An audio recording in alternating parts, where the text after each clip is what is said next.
Le premier protocole est intitulé le protocole pour la nature du conflit et ses solutions. C'est pour moi le protocole le plus important. Mais c'est encore une fois le protocole qui n'a été appliqué dans aucun de ces articles. Aucun. Je dirais jusqu'à présent, parce que même ce qui a été appliqué comme la commission Vérité et Réconciliation, d'autres organismes qui ont été mis en place avec le CNDD-FDD mais qui n'ont aucun réel contenu, il n'y a rien qui a été appliqué pour que les Burundis se réconcilient. Parce que si quelque chose avait été appliqué, nous n'en serions pas là aujourd'hui. Ce protocole-là, la nature du conflit et ses solutions, nous sommes véritablement entrés dans les problèmes réellement que les Burundais mettent en avant. Nous sommes entrés dans l'histoire du pays. Nous avons parcouru tous les problèmes qu'il y a eu sans vraiment faufouiller. On n'a vraiment rien caché dans ce protocole-là. Et là où il y avait des divergences, nous avons décidé qu'il y ait création de commissions qui allaient nous aider à trouver des solutions. Et ces commissions, c'était d'abord la commission Vérité et Réconciliation.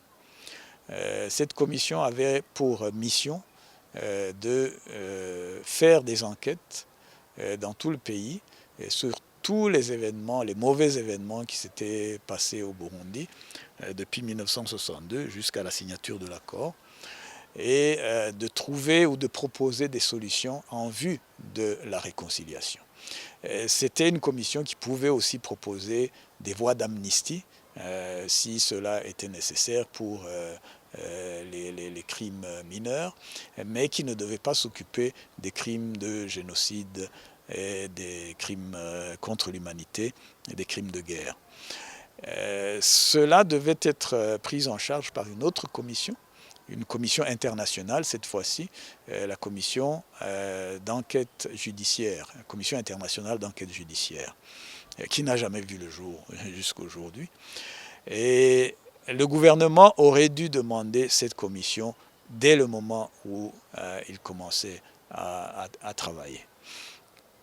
La troisième commission, ça devait être une commission qui devait clarifier l'histoire du Burundi.